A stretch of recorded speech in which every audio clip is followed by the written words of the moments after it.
Cool, starting. All right. So I'm gonna try and keep this short because there's a lot to CAD. I don't know. I'm gonna have to skip a few things, but I'll try to get the basics at least. All right. So this is CAD. Autodesk Inventor Professional 2021. This is the home screen. And basically one of the first thing to notice is this little window that says projects. So basically, we use Inventor, but we also use it in conjunction with Vault. Which basically sort of like think of Inventor as a way to make parts and Vault as a way to store them, almost like a vault.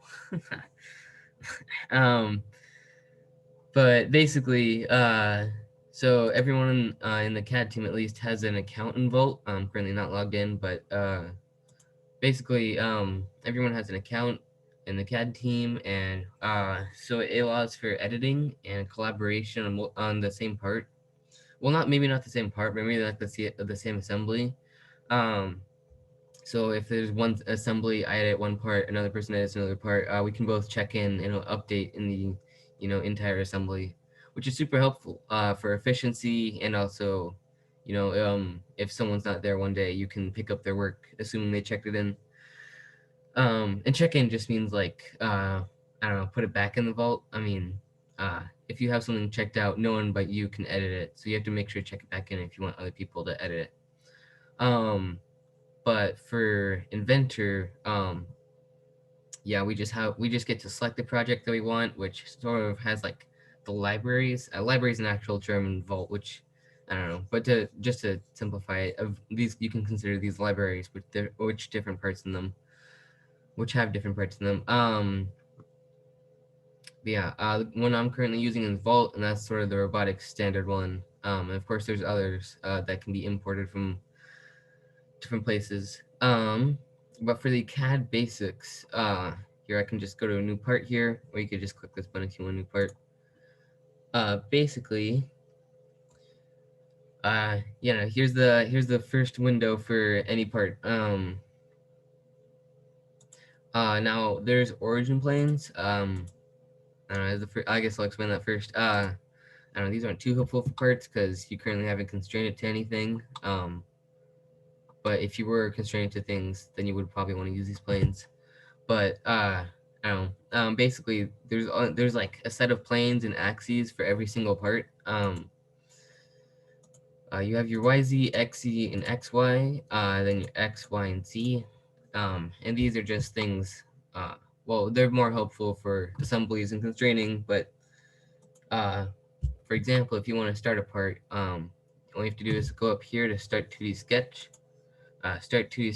and if you have your YZ plane clicked, it'll start it on there. So once you're in the sketch window, you can do a couple different things.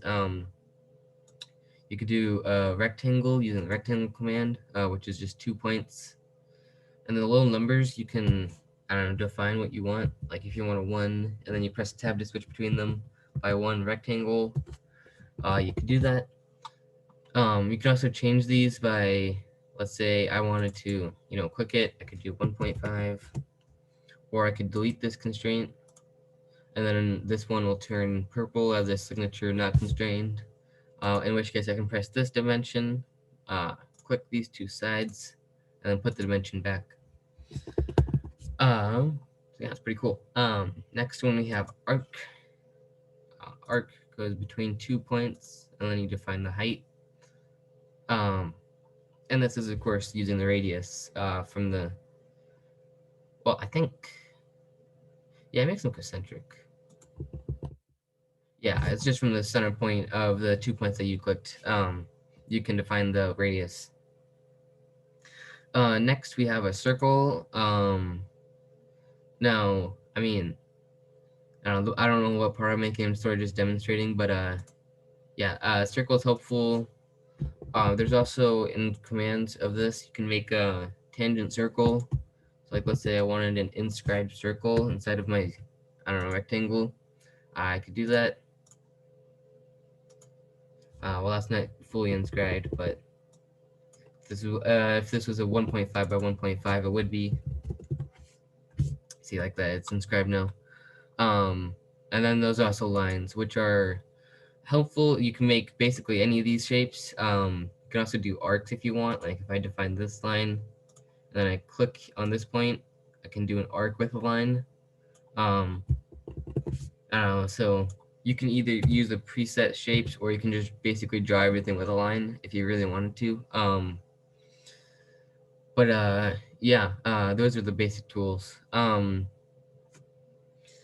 There's also a couple different ones. There's extend, trim, split. I don't think it's gonna. Yeah, okay. Like let's say I want to trim half this circle off, or just the quarter, or actually I think that's the quarter of the circle. It auto selects it for me, and I can just trim that circle off. Or let's say I wanted to I don't know, extend it back. Okay, extend it back. What if I want to extend these to there? Oh yeah, okay. Well, I don't know. I could extend that to there. I don't know. And split's not too helpful, but I mean, you can split in two parts. But basically, those are the main ones for making a sketch. I'm just gonna trim this because I want to extrude it later. There's also this button that we use a lot. It's called construction lines. This is for lines that you don't want to affect the extrusion, which comes in later. But those are also helpful. So you can press finish sketch, and then you have all of these commands. Like let's say you want to extrude it, which just basically pushes it outward. You can choose which of your sketches you want extruded, or you can shift click which ones you don't want. Like I don't know if you want this part for some reason. Yeah. You could also, if you wanted to, revolve it. Like if I want to revolve this around this axis, I just made a sphere. You can do that as well. Wait,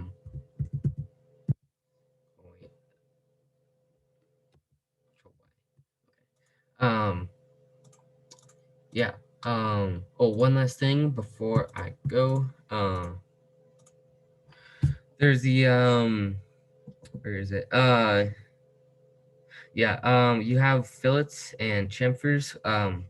Like a fillet, if you want to round out a corner, you can find the radius of the corner too. But or you have chamfers, which sort of just slants the corner. Yeah, I could do this edge if I wanted. I could slant that whole edge. Select as many as you want. Ooh, wait. Oh, well, this isn't technically like an edge in the same way the other one was, but if you had a cleaner edge, you could.